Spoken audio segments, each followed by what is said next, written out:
Golfers start their game on the short par 4 that doglegs from a brace of natural hardwood trees onto a large open landing area. A natural pond comes into play on the left side from the fairway down to the green. The entire right side of the fairway is mounded so that the hole is framed and the design visually directs you to the green.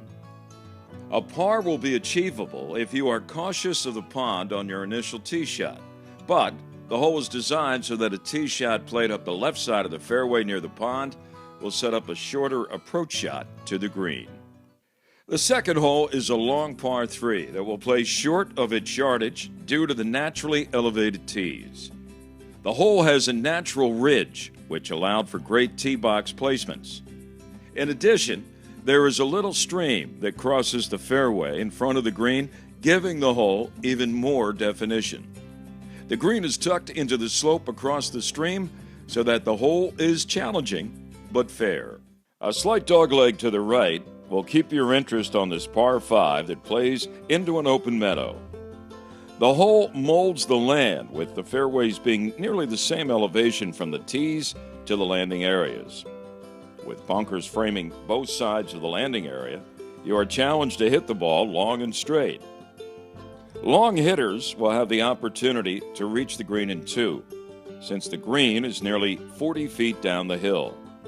The green is well bunkered, but the entrance was left open to permit bump and run shots on the approach. Hole number 4 is framed by beautiful wooded areas located up the right side and around this challenging hole. Your tee shot is played across a narrow stream onto a generous elevated landing area. The challenge is to stay clear of the stream, which runs parallel up the right side of the hole nearly to the green. Several bunkers were placed up the right side to capture the misplaced shot. Your approach shot will be a short one, but must be precise to avoid the bunkers which were placed around the small green. If you have an admirable short game, you can easily end up with a birdie on this hole. The terrain on this long dogleg right was created for the game of golf. The hole plays from an elevated tee to a generous landing area. The approach shot is slightly downhill, and lush woods partially frame each side of the fairway. Unlike hole number 4, the longer hitter should have an advantage on this hole. Once safely on, the undulating green provides the final challenge to par. When you begin your club selection process for this par 3, you should take a minute to review the design of the hole. The large green provides a good target, but the deep bunkers surrounding it will have you reaching for a sand wedge if the tee shot does not find the putting surface.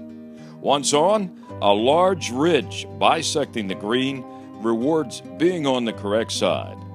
Good luck. Hole number 7 is a demanding and memorable par 4 that has a dogleg left. This hole plays much shorter than its yardage due to the elevation drop from tee to green. Most of the hole is framed by mature hardwoods. The wetland ravine must be negotiated to reach the landing area from the tee, and a stream crosses the fairway directly in front of the green on the approach. Be careful. An errant shot on this par 4 will lead to a bogey or worse.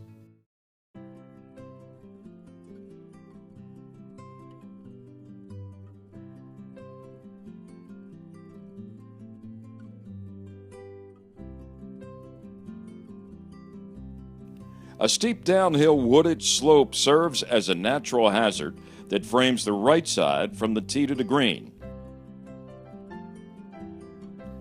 This is a par 5 that will take 3 shots to get to the green, with bunkers coming into play on every shot. However, number 8 is one of the most beautiful holes on the course and will often provide a birdie opportunity.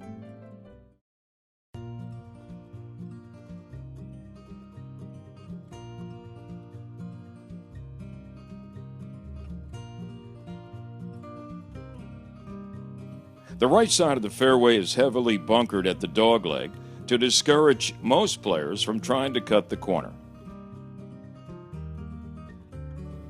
Don't wager too much on this hole.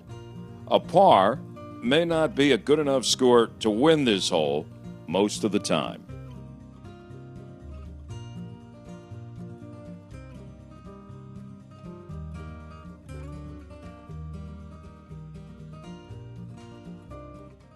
Like the first hole, this short dogleg to the right starts out gently as it plays through a chute of beautiful hardwoods to a wide open landing area.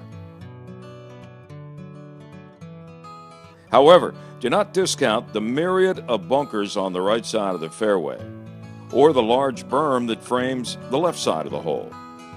The green is slightly set into the woods, so that a precise approach shot will be required to set up a birdie attempt. Accuracy is a must with a middle to long iron on this par 3. The tees are placed on this wooded hole approximately 20 feet above the green. Pristine wetlands border the left side of the hole and up behind the green. The natural contour of the fairway will favor landing short of and to the right of the green.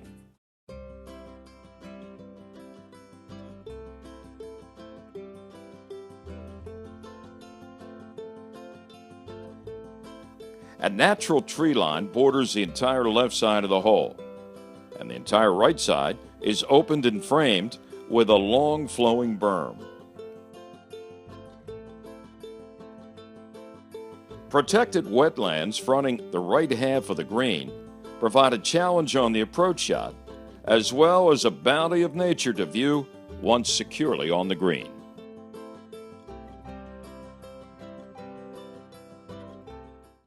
Don't leave anything in the bag on the tee shot of this par 5. You will initially play into the woods with a slight dogleg right up a gradual slope. Once beyond the first landing area, the remainder of the hole will be played in a wide open area with the beautiful hardwood forest forming the backdrop for the green. One should definitely be content with a par on this challenging hole.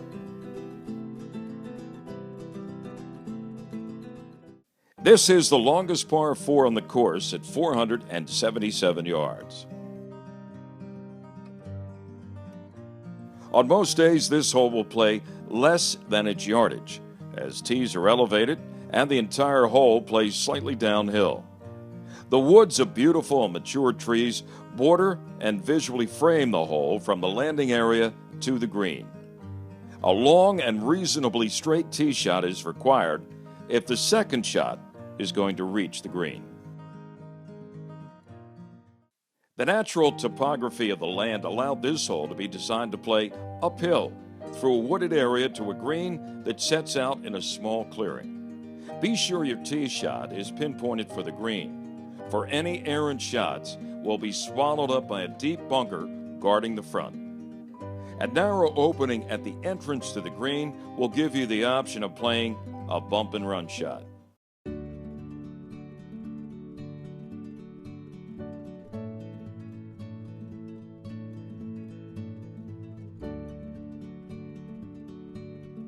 The challenging wetlands continue up the entire right side of the hole. A long fairway bunker at the dogleg will keep errant shots in play and out of the woods. The approach shot is a little downhill to a well-protected green. Off the tee, you must carry your first shot uphill through the woods to the first landing area, being wary of several bunkers on the right side of this dogleg left. Your second shot must be accurate as you hit over an environmentally sensitive area and onto a wide landing zone that is framed by bunkers and mounds. The approach shot is the key to scoring well on this hole. Be in control because the green sets out on a broad peninsula with wetlands on both sides and to the back of the green. This hole has a true classic heroic design with a good birdie opportunity. You can bet that a wide variety of scores will be recorded on this hole.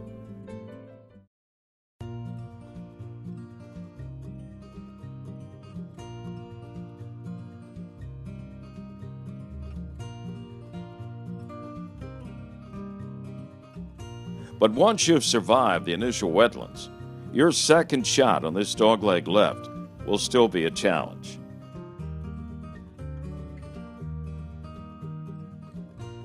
Make sure that you take enough club to attempt your approach shot over a second wetlands area, uphill to this well-bunkered green, tucked into the hillside behind the clubhouse. Many wagers and matches will be won and lost on this finishing hole.